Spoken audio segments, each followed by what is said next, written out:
Ayan, at ngayong gabi nga ay ating pag-usapan ito pa rin about demon possession, no? Ayan, oh. Okay, pero part 2 na tayo ngayon. Okay? So, without further ado, recap na po natin yung napag-usapan natin nung nakaraan.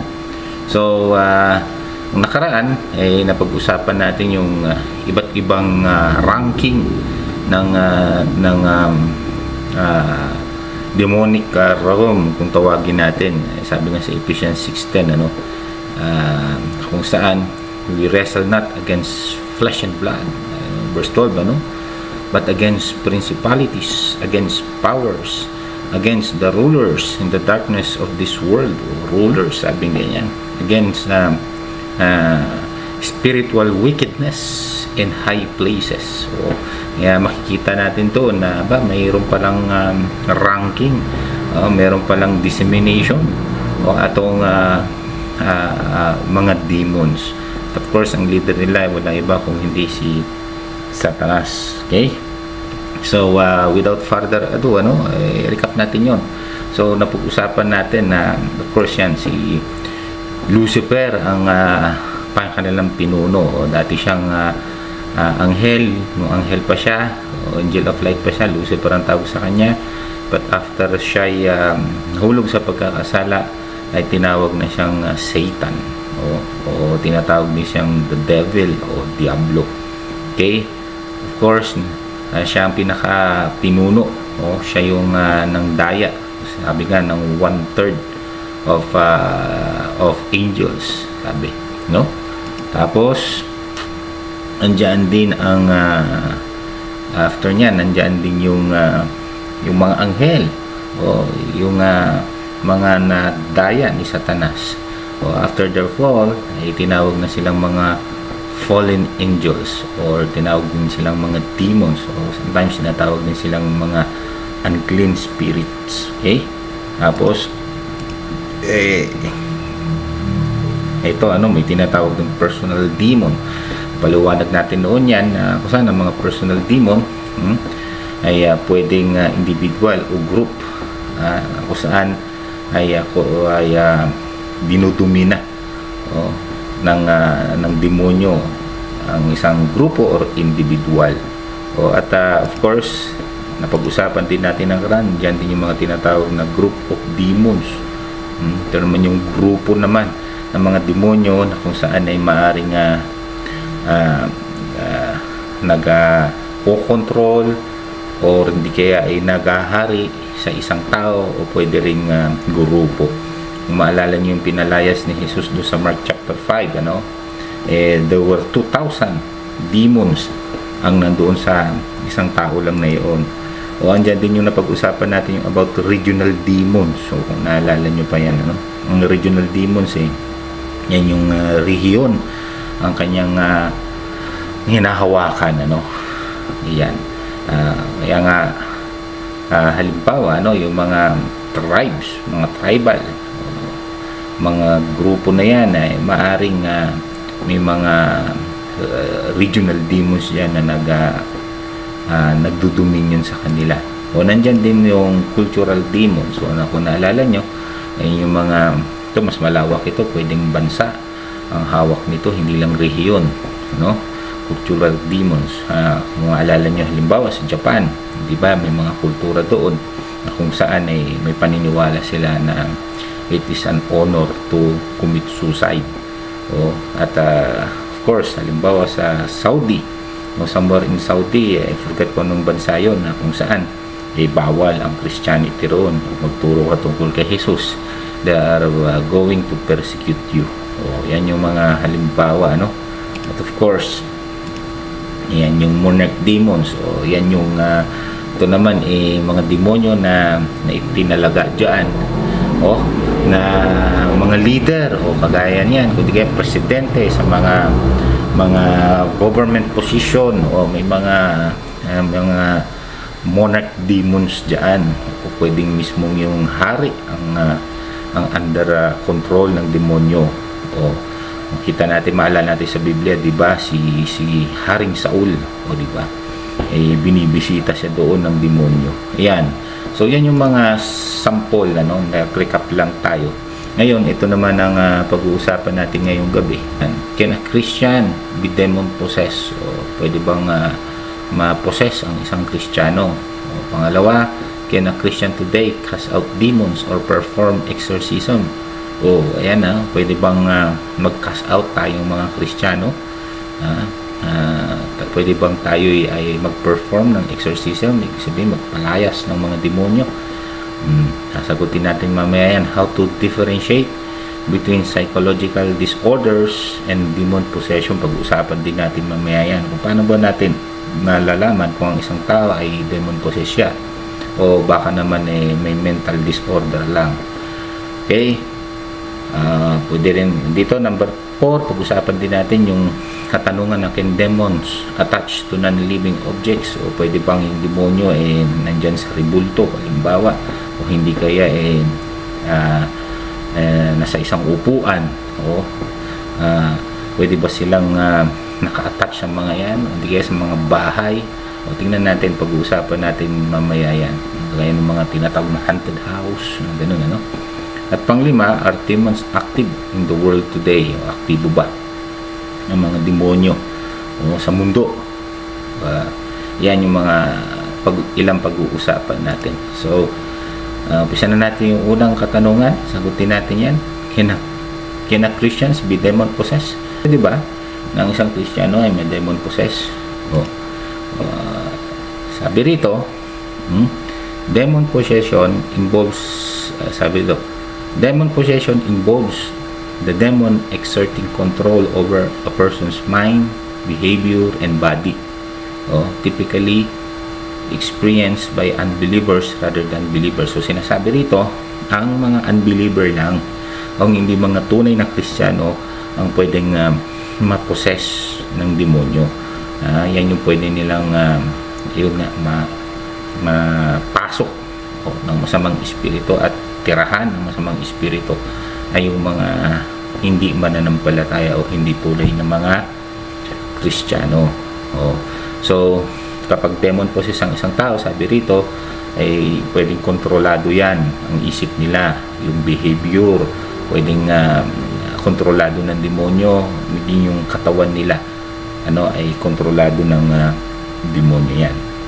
Instances of this phenomenon are recorded in the Bible, such as in Mark chapter 5 verse 1 to 20, Jerusalem demoniac, o Mark chapter 9 verse 14 to 29, the boy with a demon, in Luke chapter 8 verse 2, Mary Magdalene. Yan mga yan, yung mga instances in the Bible whereas nangyari yung demon possession or pinasok ng demonyo ang katawan ng isang tao.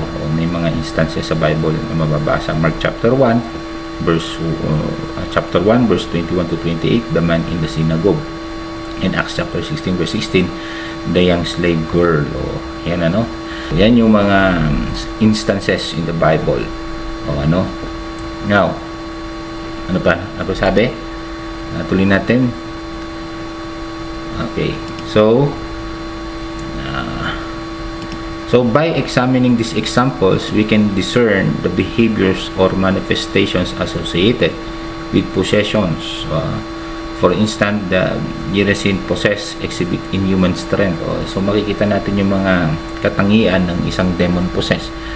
Dito sa Gerasene, may kakaibang lakas yung lalaki rito.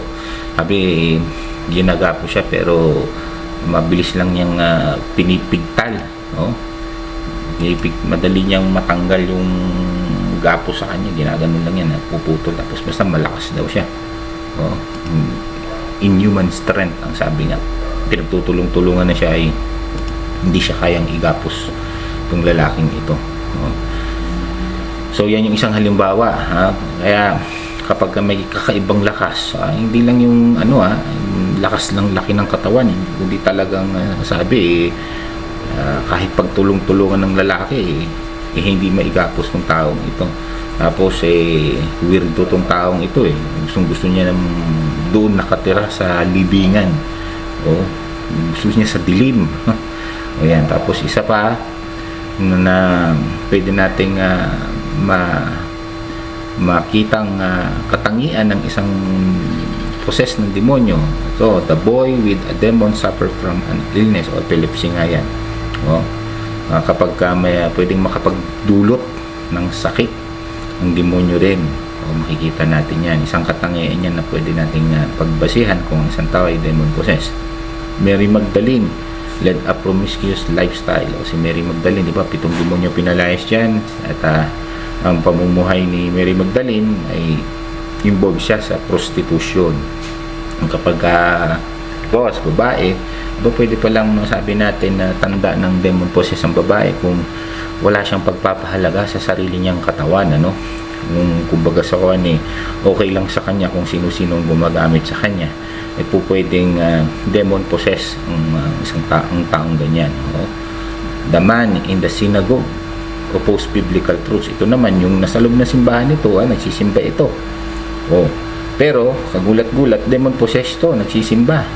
Anong tanda? Sabi, kumukontra sa katotohanan. Kaya kapag may member, kahit na nagpupunta sa church, kahit na itinuturuan ng tama, bakit ba kontra ito sa katotohanan? Pwede na demon possessed pala, o kahit pa kasama sa simbahan.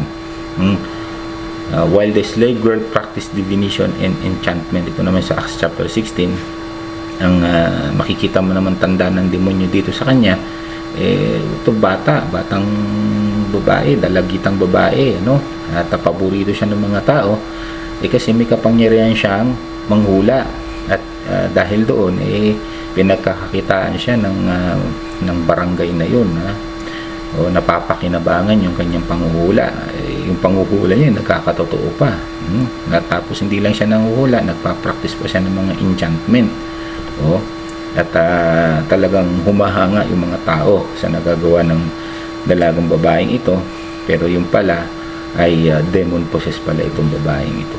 Yan, so ano pa ang sinasabi rito, kaya na Christian perform exorcism, exorcism commanding demons to leave others was practiced by various individuals in the Gospels and the books of Acts, including Jesus' disciples, Matthew chapter 10, others using Christ's name. So sinasabi rito na talagang pinapractice yung pagpapalayas ng demonyo. It is recorded in the Bible. Sabi rito, ulitin natin, exorcism commanding demons to leave others was practiced by various individuals in the Gospels, in the book of Acts, including Jesus' disciples in Matthew chapter 10, the others using Christ's name, Mark chapter 9 verse 38, and Paul, Acts chapter 16, among others. So ay yung mga ilang incident na kung saan exorcism was being practiced in the early Christians. Now let's go on. Ayan. The purpose of exorcism by Jesus' disciple was to demonstrate Christ's authority over demons. Luke 10:17. The purpose of exorcism by Jesus' disciple was to demonstrate Christ's authority over demons. If you are going to look at Matthew chapter 10, they were appointed. Sinugo sila ni Kristo. At kasama nga yan na nagawa nila ay magpalayas ng demonyo. And to verify the disciples' action in His name, revealing their faith. Matthew 17, verse 14 to 21. At ito yung eksena na yung ibang disipulo ay nakaranas sila na may mga klaseng demonyo hindi nila mapalayas. So sabi ni Jesus kailangan dyan, it requires strong faith. Kasi pag mahinang faith mo, sabi niya, kaya hindi nyo sila mapalaya, sabi ni Jesus Kristo. Okay? While exorcism was significant in the disciples' ministry, its role in discipleship remains unclear. So sinasabi diyan, although yes, makikita natin na casting out demons was evident in the Bible, even in the time of the disciples. Exorcism was being practiced ng mga naunang mananampalataya, pero walang clear instruction for the Christians today, tayong mga mananampalataya ngayon, na we are going to perform exorcism. Yung iba, kino-quote nila yung Mark chapter 16, na kung saan dito sa Mark chapter 16 ay may mababasa tayo na sinasabi na magpalayas ng demonyo. But we have to understand itong Mark chapter 16, according to scholars, it is traditionally accepted na Mark chapter 16 is not in the original text. Dahil hanggang Mark chapter 14 lang, according to the scholars, ang original na naisulat. Pero itong Mark chapter 15 to 16, someone just added it o dinagdag na lang. Now, kung titignan natin dito sa verse, mayroon kasi dun dito, verse 16. Ang sino mang sumasampalataya at mabautismohan ay maliligtas, ngunit ang ayaw sumampalataya ay mababarusahan. Verse 17, ang sumasampalataya ay bibigyan ng kapangyarihan gumawa ng mga himala. Sa pangalan ko ay magpapalaya sila ng demonyo. Ayan. So, yung iba ay pinupoint nila ito na no, it is commanded to the Christians, kasi kasama dyan na mag-evangelism ka, do evangelism at magpapalayas ng demonyo. Okay, so yung iba ginagamit yan. But the problem with that, it is yung ayon nga sa studies, hindi reliable yung sinabi doon sa Mark 16 na yun nga talaga it is a command to the Christians today. That is the only scripture na pwedeng maging reference para i-justify na it is a role of the Christians today to perform exorcism. And we have to also understand na kahit sa Bible noon sa panahon ni Jesucristo, hindi naman maraming nagpapalayas ng demonyo. Kung tutusin, yung pinakita ko sa inyo, hindi pa nga umabot sa 10 ang examples na nagpalayas ng demonyo o may itinapik na nagpalayas ng demonyo. But if you are going to look at the contemporary churches today, halos araw-araw makikita mo may nagpapalayas ng demonyo.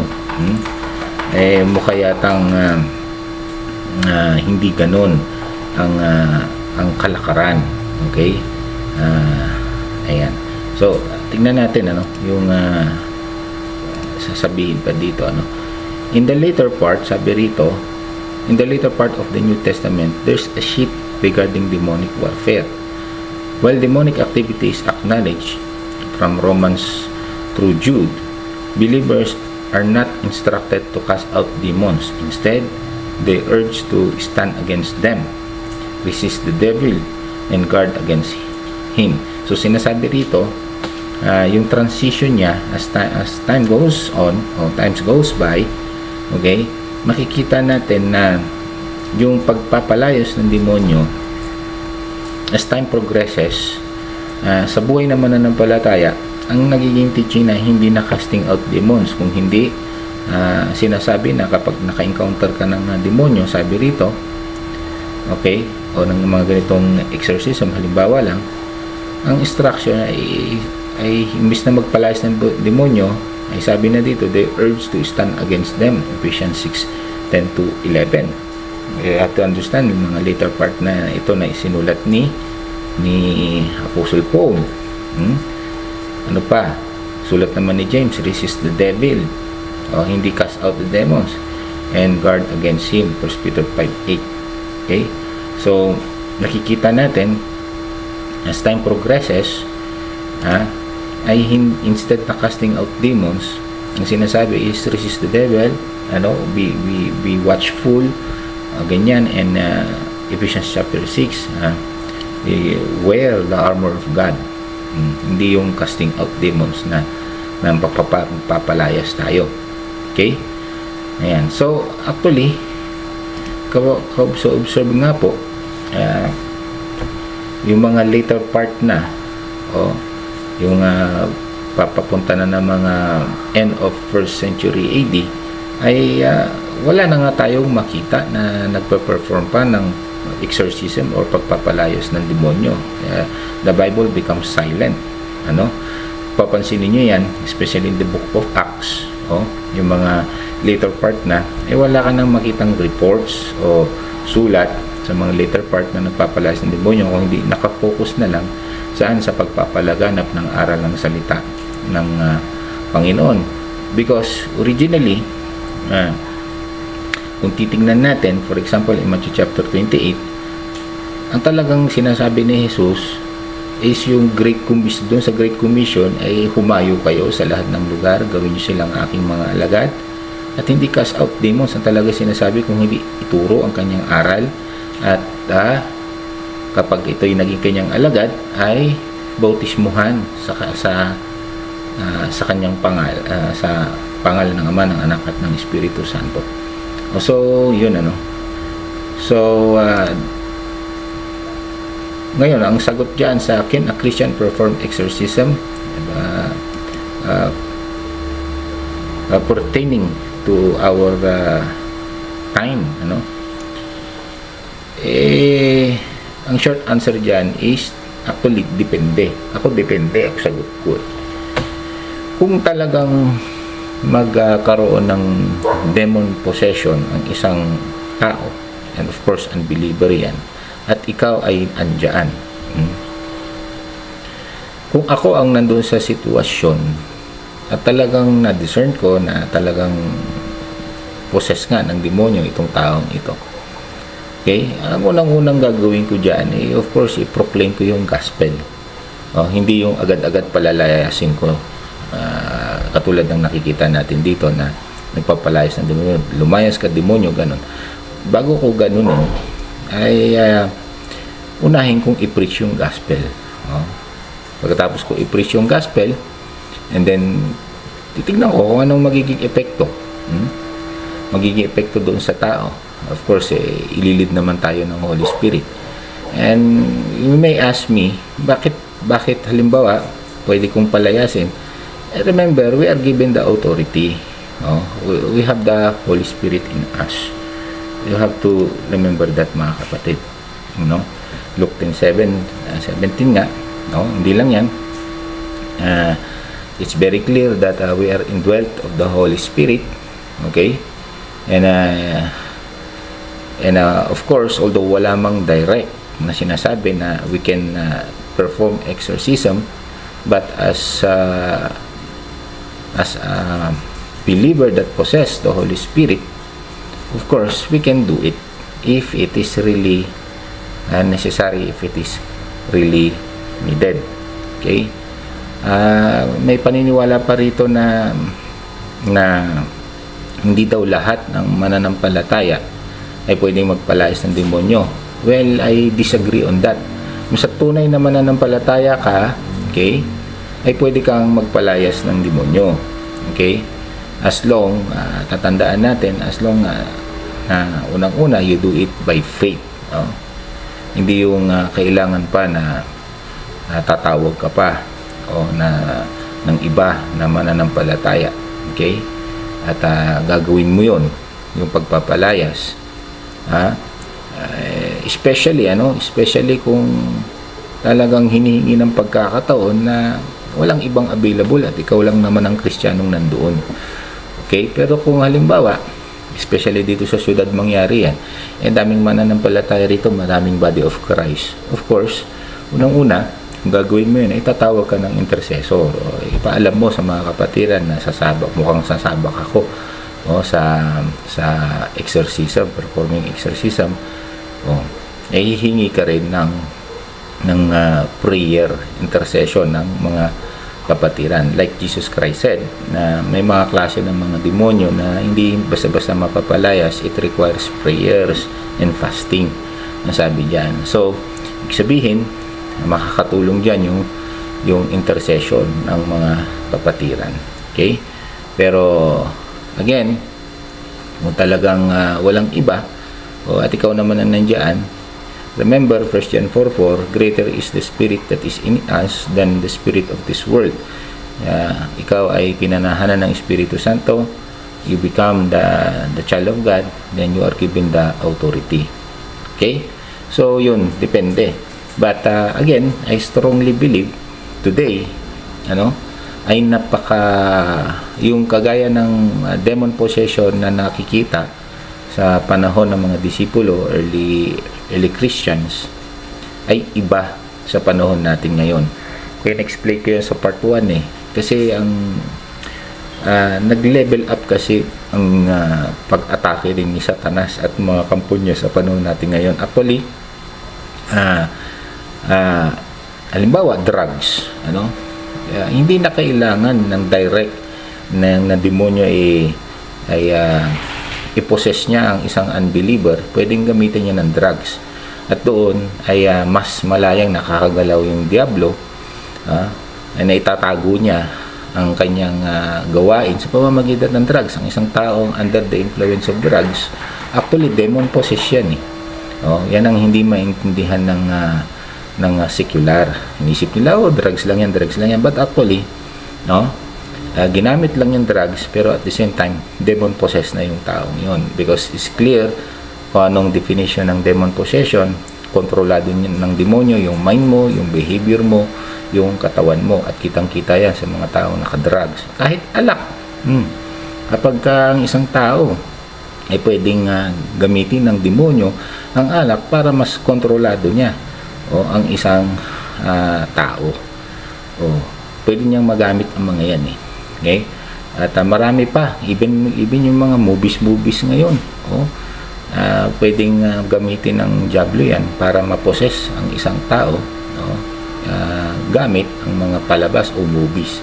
Pagka nanonood ka ng movies, especially unbeliever, papansin mo, nag-iba behavior, nag-iba takbo ng isip. Diba? Meron yung lumang panahon, pag nakapanood ng Robin Padilla, paglabas, Robin Padilla na ang feeling, lahat gustong sagasaan, lahat gustong suntukin. Nag-transform. Nakikita natin, sa panahon natin ngayon, nag-level up ang demon possession. Kaya, tandaan natin, lagi tayong pinag-iingat ng Biblia, na maging maingat tayo. Kaya huwag tayong maging maibigin sa mundo. Kasi, yung mga bagay na yan, if we are not careful, especially to the unbeliever, akala mo, ang mindset mo normal lang, akala mo nakainom ka lang, akala mo epekto lang ng drugs, pero ang totoo ay demon possessed ka na pala. I hope magbigay linaw ito. Totoo yung sinasabi ko po about that demon possession. Remember yung pinalayas ni Jesus kay Mary Magdalene, 7 demonyong pinalayas niya.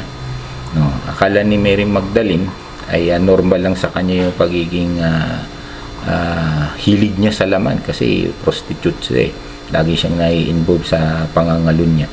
Hindi niya alam, actually ay isa nang nagko-control sa kanya pala doon ay meron na siyang demon possession na pala siya, at napalayas naman yun ng Panginoong Jesus at that time. Okay, so tuloy natin ito. Sabi rito, Ephesians provides clear instruction for spiritual victory, emphasizing faith in Christ and renewing the mind. Renewing the mind. So, kagandahan kasi ngayon, kapag halimbawa, para countering yung mga demon activity na yan, especially yung demon possession, kaya napakahalaga yung ipangaral ang salita ng Diyos, especially yung gospel. Ayan. Remember, ang isang tao hindi na demon possess kapag naging mananampalataya na yan. Napaliwanag natin kanina dito, di ba, kasi yung tanong na, can a Christian be demon possessed? The short answer is no. Hindi pwedeng ma-demon possess ang isang Kristiyano. Bakit? Kasi nasa kanya ng Espiritu Santo. Klarong-klaro yan. Pakita ko sa inyo sa Matthew chapter 12. Okay? So, ganito yan ulitin natin, can a Christian be demon possessed? Ulitin natin yung kaya kasi very important yan na malinawan tayo dyan. Hindi. Bakit hindi ka pwedeng ma-demon possess kapag ikaw ay Kristiyano na? Kasi pinangako ng Biblia na kapag ikay tutunay na naging mananampalataya, pananahanan ka ng Espiritu Santo. Ngayon, Espiritu Santo na yan, nasa iyo na yan. Ephesians 1:13, sabing ganyan, dahil sa iyong paniniwala, pananampalataya kay Kristo, ay tinanggap mo ang Espiritu Santo. Ngayong Espiritu Santo na yan, na tinanggap mo, mananatili yan sa iyo magpakailanman. Hindi yan naalis. Yan ang sabi ni Jesus sa John chapter 14, verse 16. Mananatili ang Espiritu sa atin, hindi na yan aalis. Hanggang sa araw na mamit na natin ang Panginoon. Mananatili yan sa atin. Okay? It will not depart from that Spirit, that Holy Spirit given to us will not depart. Kahit pa nagkakasala ka. So Ephesians 4:30 sabi diyan, huwag natin dulutan ng tighati ang Espiritu Santo, sapagkat yan ay tatak ng Diyos sa atin at nasa atin yan hanggang sa Judgment Day, kung tawagin natin. Mananatili yan kahit pa nagkakasala ka, hindi kayo iiwan ng Espiritu Santo. Ngayon, kung nasa atin ang Espiritu Santo at hindi niya tayo iiwan kahit nga pumapalpak pa tayo sa buhay, ay walang kapangyarihan ang masamang espiritong pumasok siya sa atin. Kasi nasa atin na yung Espiritu Santo. At sabi ng 1 John 4:4, dahil tayo mga anak, mas makapangyarihan ng Espiritong nasa atin. Mas makapangyarihan Hindi kaya ng masamang Espiritu na palayasin at siya papalit. Ngayon, kung mangyari, ito, makinig tayo ngayon, kung mangyari ng isang mananampalataya, ay, may kakilala tayo sa church. Nagsisimba naman yan. Panginoong Jesus, sumasamba naman sa Panginoon yan. Bakit na demon possess? Kung halimbawa mangyari yun, isa lang ibig sabihin, hindi tunay na mananampalataya ang taong yaon. Hindi siya genuine na Kristiyano o na born again. Ano ang katibayan natin dyan? Halimbawa, may tinuro ni Jesus yan sa Matthew chapter 12. Ang pagbabalik ng masamang espiritu. Sabi rito, kapag ang masamang espiritu ay lumabas mula sa isang tao, ibig sabihin na-deliver sa masamang tao. Siya yung espiritu na napalayas, sabi, ay gagala sa mga lupaing tigang upang maghanap ng mapagpapahingan. So, kasi napalayas siya, hanap siya ng bagong tirahan niya. Kung wala itong magtagpuan, ay sinasabi sa sarili, babalik ako sa tahanang aking pinanggalingan. So, pag wala siyang makita, may isip niya, balik na ako doon sa dating pinananahanan ko. Pagbalik niya at makita itong walang laman, malinis at maayos. Nakita niya yung laman, malinis at maayos kasi na-deliver maayos na, na-deliver, napalayas yung demonyo. Naging matino, naging maayos na. Bumalik yung demonyo dahil walang matirhan. Ngayon nakita niya, malinis, maayos naman. Okay na. Sabi, nagkaroon nga ng pagbabago. Sabi niya, tuloy natin verse 45, aalis muna siya at magsasama pa ng 7 espiritong mas masama pa kaysa kanya. So magtatawag daw itong espiritu nito ng mas malakas pa sa kanya para magawa niyang pumasok. Kasi sa una yan, napatino na tapos halimbawa, andyan na naman yung panunokso. Dahil nga tumino na siya, meron pa siyang refusal sa una. Pero bandang huli, bibigay siya. Muling maaakit itong taong itong na-deliver. Sabi dito, at papasok sila at maninirahan doon. Dahil dito, mas malalakas na yung mga masasamang espiritu kasama mas magaling manukso. Ika nga, bibigay. Ngayon, sabi dito, dahil dito, ang kanyang magiging kalagayan ay mas masama pa kaysa dati. Ganyan na mangyayari sa masamang lahing ito. So, sinasabi dito ni Jesus, magiging mas masalala pa ang kalagayan. So, in short, muli na namang madi-demon possess. At this time, hindi lang isang masamang demonyo, kundi dumami pa ang nag-possess sa taong ito. Yan. So, nakita natin na napasok na-deliver. Ang problema, malinis, walang laman. Ibig sabihin, walang Espiritu Santo. Na-deliver lang. Marami to sa mga simbahan. Na-deliver. Narinig yung preaching ni pastor, natuwa, na-bless. Nagsisi, umiyak. Sabi niya, Panginoon, mahal kita, ganyan, ganyan, ganyan. Pero, hindi naman na holy baptize, hindi naman na-baptize sa Holy Spirit. Hindi pinanahanan ng Espiritu Santo. O yan yung sinasabi natin na pinaliliwanag ko sa ibang pagtuturo natin na yung the four kinds of conversion. May tinatawag na intellectual conversion, religious conversion, moral conversion, at spiritual conversion. At ang tunay lang doon na conversion yung na-convert sa Espiritu Santo. Yung the rest, intellectual conversion, na-deliver lang. Moral conversion, na-deliver, religious conversion. Pwedeng ganon. Nakarinig ng aral ng Diyos, natuwa, nagbago, pero hindi talaga na born again. Wala pa rin Espiritu Santo. Blanco, walang bantay, empty, walang nakatirang Espiritu Santo. Kaya, pwedeng muling ma-demon possess. Kaya pag may nakita tayong gano'n na akala ko, di ba Kristiyano yan? Bakit na demon possess? Di ba walang Kristiyanong nade-demon possess? Ibig sabihin hindi totoong naging Kristiyano yun. Ayan yung delikado kapag hindi tunay na na-born again.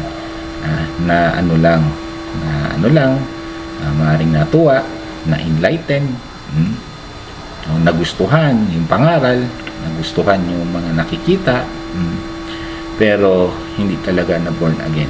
At pwede pa rin ma-demon possession. Okay? Tandaan natin ang mga tunay lang ang hindi na pwedeng ma-demon possess. I hope klaro yan. So yan ang pag-uusapan natin sa susunod. Meron tayong dalawa, can demons attach to non-living objects? Panglima, are demons active in the world today?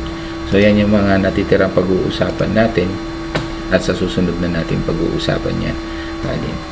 Bago ko pala tapusin, again, paalala ko, hindi basta-basta ang pagpapalayas ng demonyo, ha. Tatandaan natin to. Ito, caution, only Christians can cast out demons. Tandaan natin yan. Hindi yung kung sino-sino lang ay pwede magpalayas ng demonyo. Dahil kapag hindi ka tunay na Kristiyano, papalayas ka ng demonyo, pwede mangyari sa iyo yung sa nangyari sa Acts chapter 17, ikaw mismo ay ide-demon possess. Ikaw naman ang kokontrolin ng demonyo, na hindi biro-biro yan. Kaya we should not just simply perform exorcism. Make it sure na tunay kang mananampalataya. Okay? So, dyan na po tayo magpapaalam. Good night and God bless.